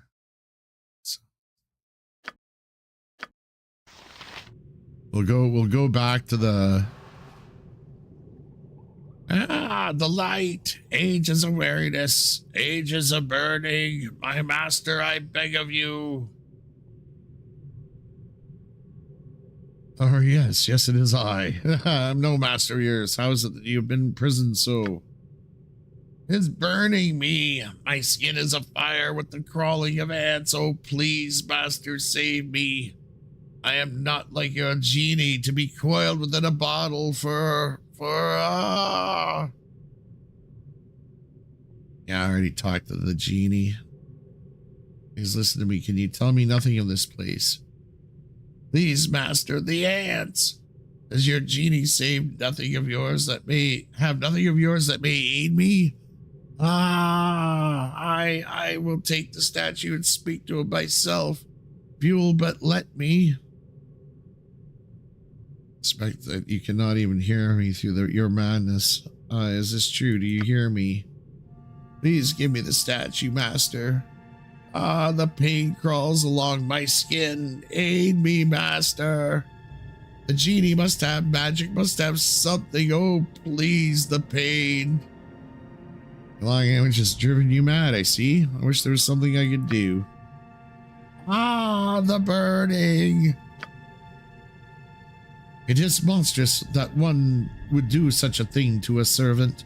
To lock him away in an eternity of pain, it offends nature. Yeah, it's This place is just too darn creepy. I really want out of here. that makes two of us, Imoen.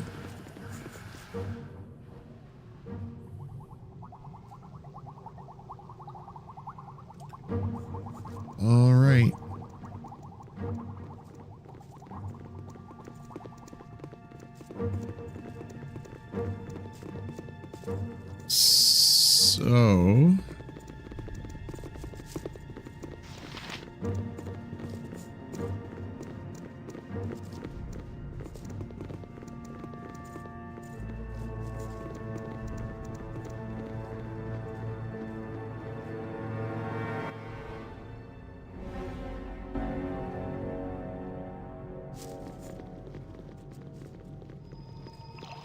So this is the cavern where we actually ran into the genie.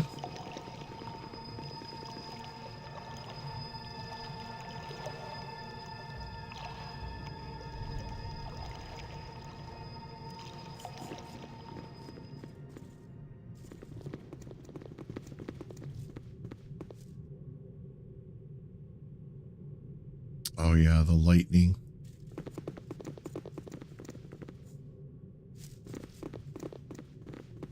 We'll not try to turn that back on again, preferably.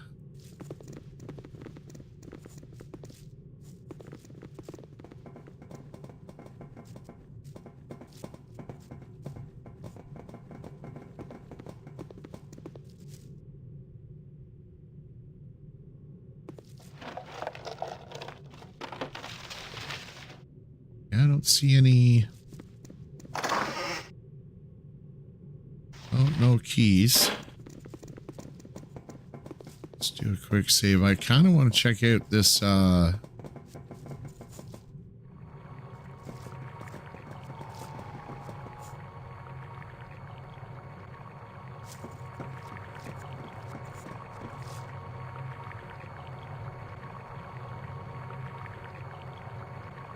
okay.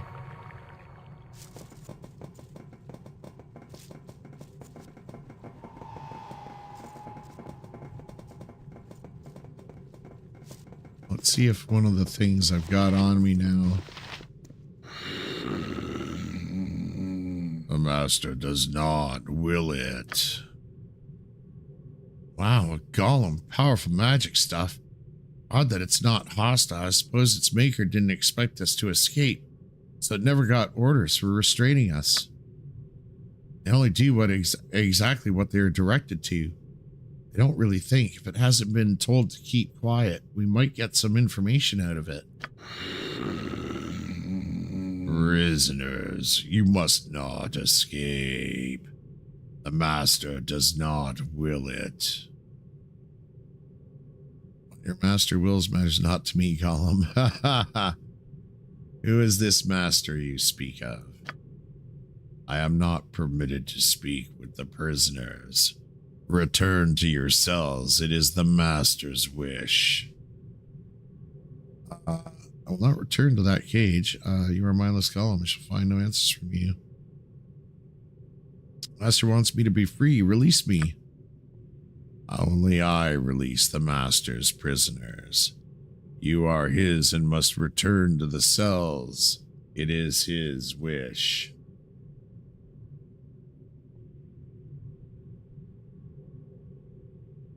I will not return to that cage. Do you think to stop me from leaving? I am not bound to stop you. The guardian will stop you from leaving. Return to your cells. It is the master's wish. Who or what is the guardian?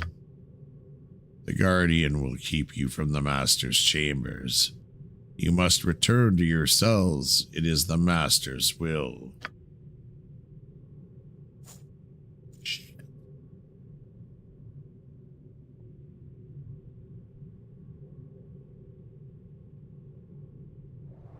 Yeah, seeing we can't.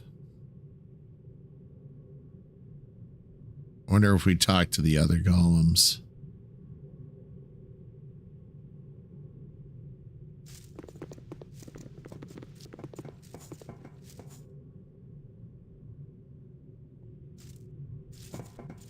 Wait, did I miss the key?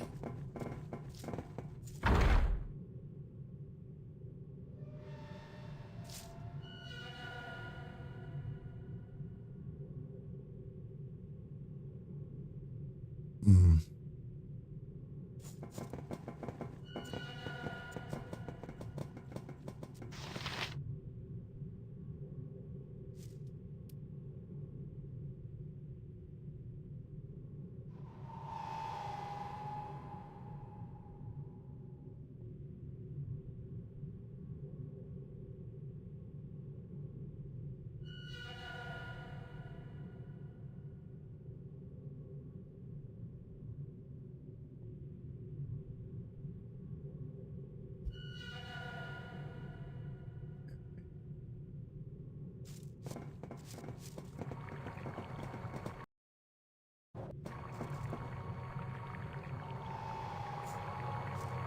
There's no table in there.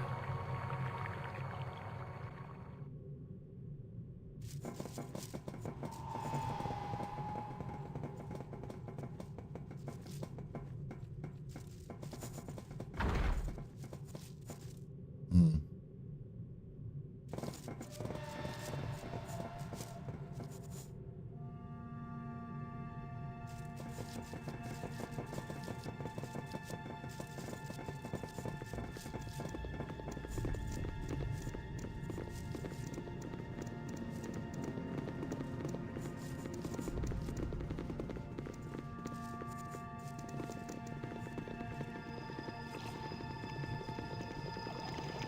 Deposits and crystals. It seems to be a natural cavern that the strange prison has been built around.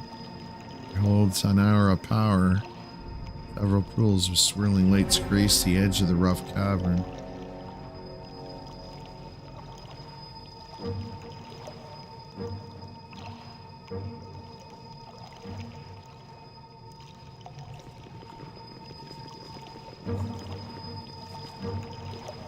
We'll turn. Whoops. See a wondrous sight. A strange and beautiful city rises before your eyes. Metallic buildings reach as far as the eye can see. People of all races mingle and live in harmony. Extraordinary machines carry them about their daily business. Reluctantly, you draw your eyes away from the serene image. Huh.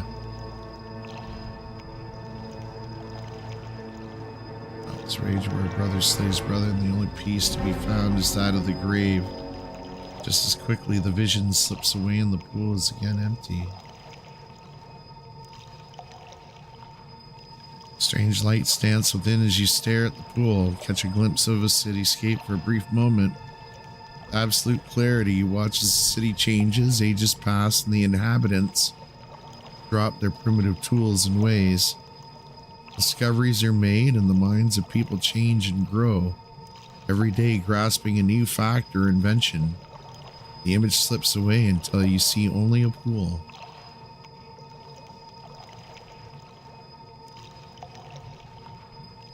Very cool. Okay, yeah, so we've cycled through. Strange lights dance within for a brief, tantalizing moment. The pool clears. You watch and wonder as a world is born. Fire and molten rock, lands rise and fall, gaseous liquids snake and pour, and time passes. Eventually, seas are formed and a spark of life appears.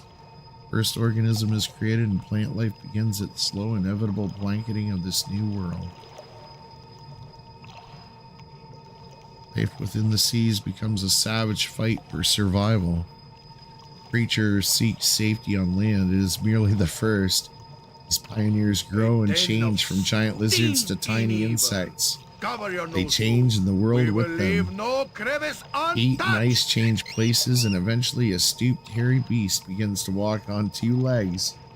That is, other appendages can be put to better use. The vision is lost to you. Okay, cool.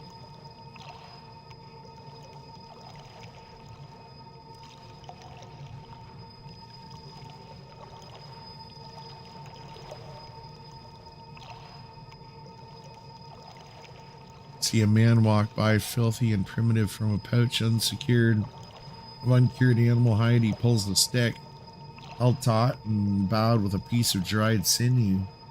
He wraps the sinew about another stick and runs it from side to side, spinning the stick through a pile of tinder. Wisps of smoke rise and the man blows carefully. Soon he has a merry blaze. He grins, displaying a row of rotted and missing teeth. With the fire he shall harden a spear. With the spear he shall kill his brother. With his brother dead he shall have a cave and a wife. The grin widens as the vision slowly fades. The pool is again still. Okay, so yeah, we've done that.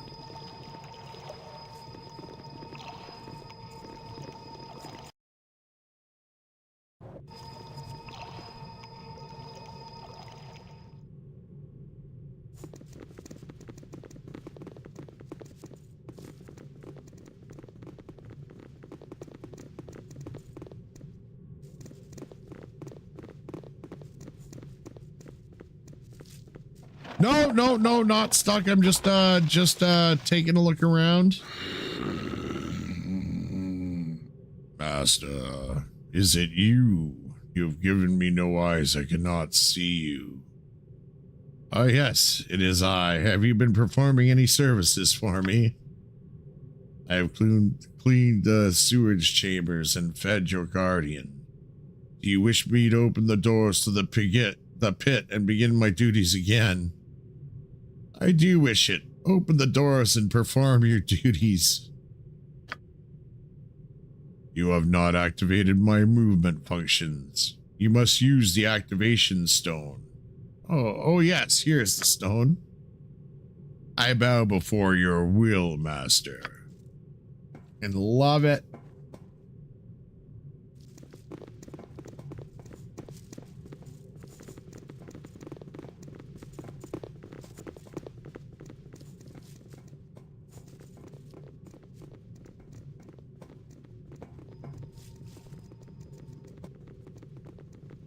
Okay, so where did Buddy get off to? Did he? Oh, he went all the way back to the jail.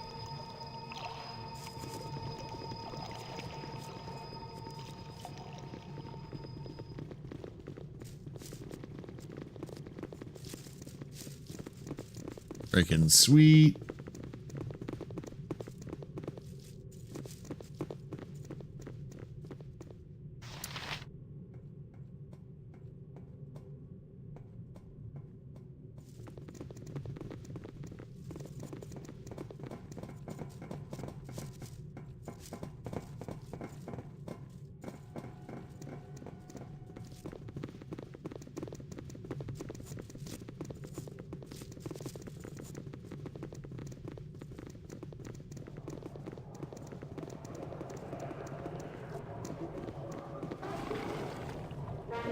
Oh shit.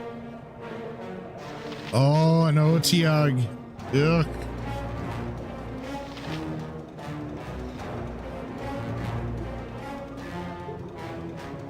Every hamster has his day.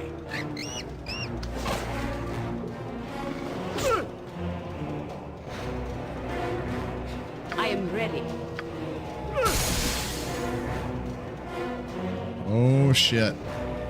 Something you need.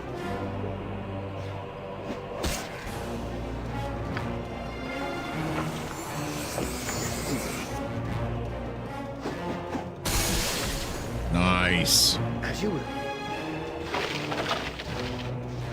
There we go.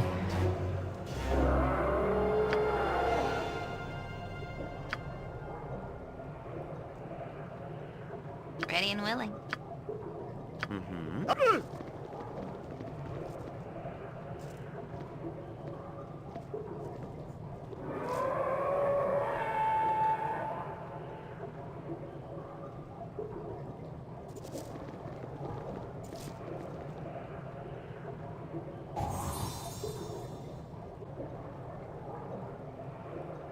Something up? Good to go. Nice.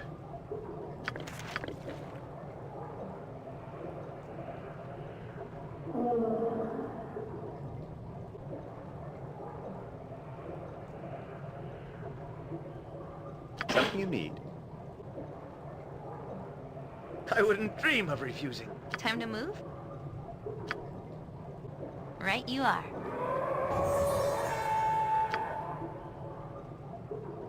Oh, it's actually unlocked. Okay.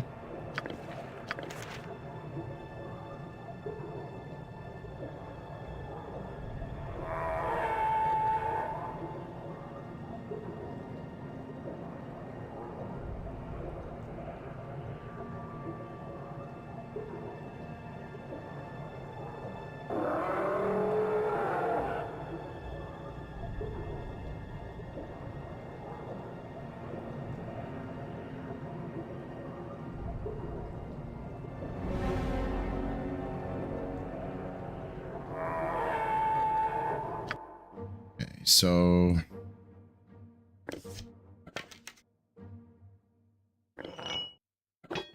drop some of this crap.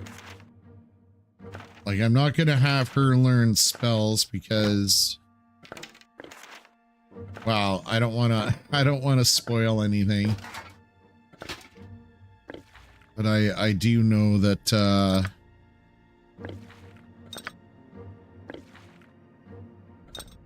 Imoen's time is somewhat limited with us, so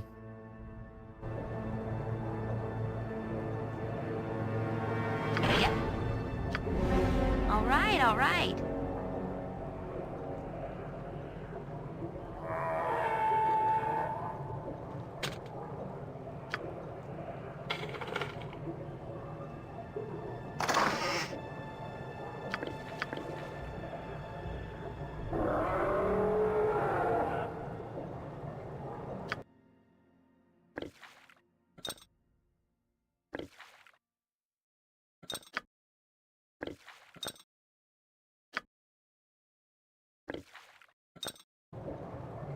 Yes. Oh, yes. What do you want? okay. Right as rain.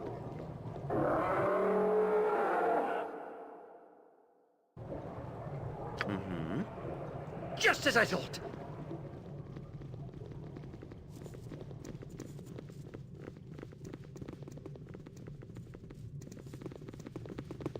Okay.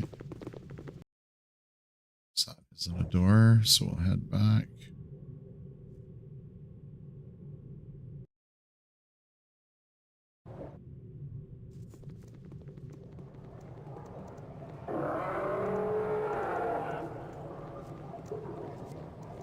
Now, do we want to check out...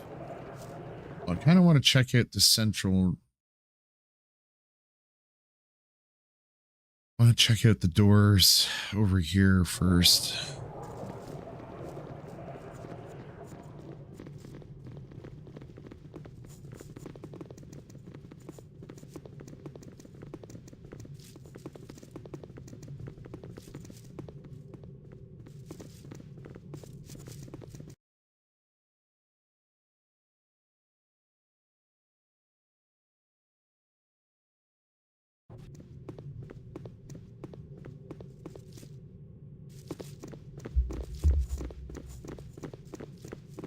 Hi there, Boo.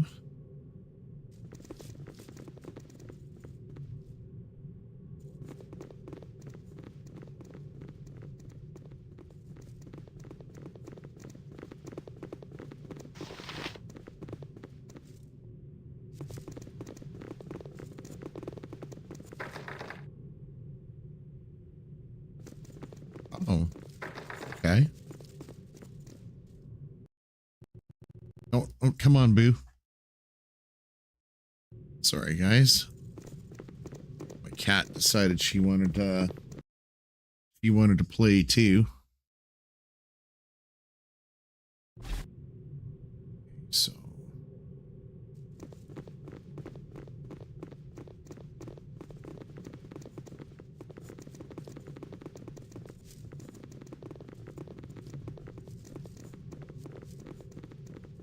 hey, sweetie.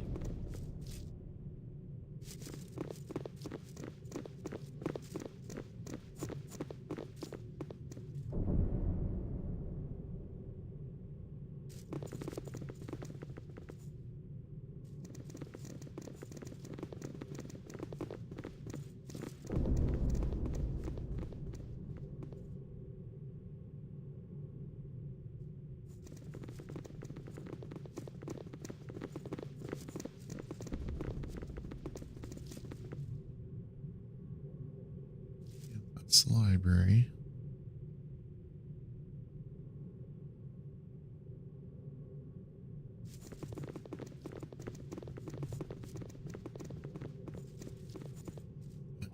It's the room where we found the original dead dude.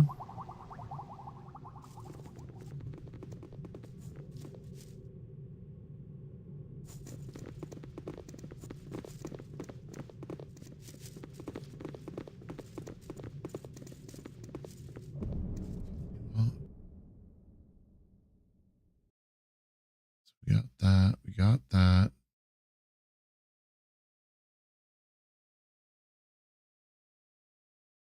That requires mechanism, so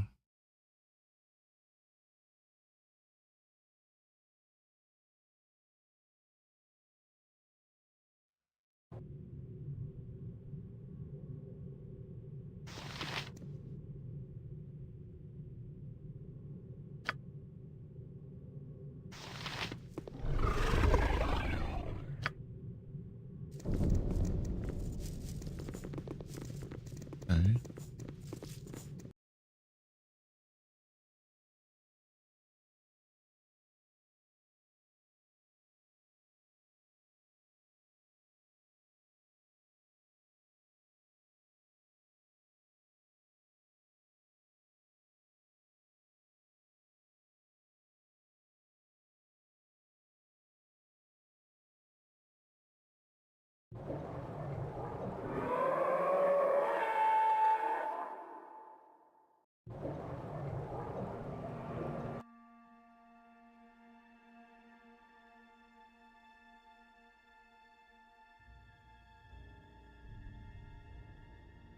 Kill those two. Okay.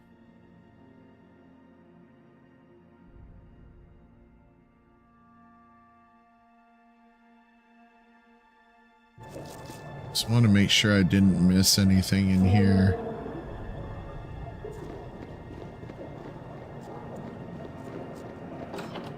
Ah. It's weird. I thought I tried the door, but I guess not. If I have to fight to get out of here, so be it. For the fallen!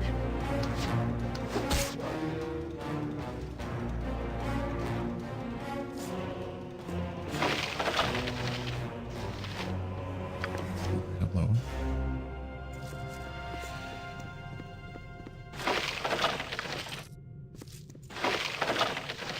All right, folks. Unfortunately,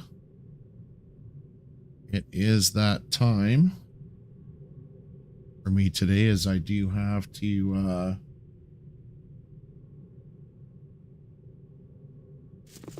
do a couple of errands today. But I will be back tomorrow morning at 9 o'clock Eastern Standard Time, and we'll try and put in a good 3 to 4 hours tomorrow morning. But this has been an awesome session of lore.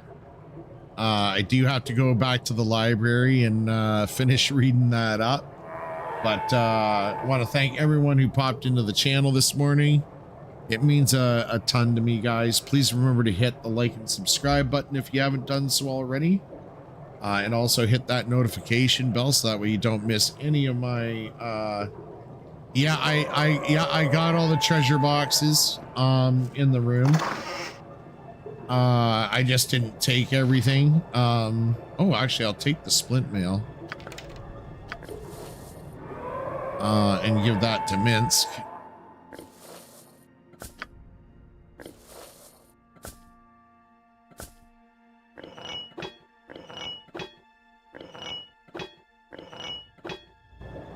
Let's do a quick save there.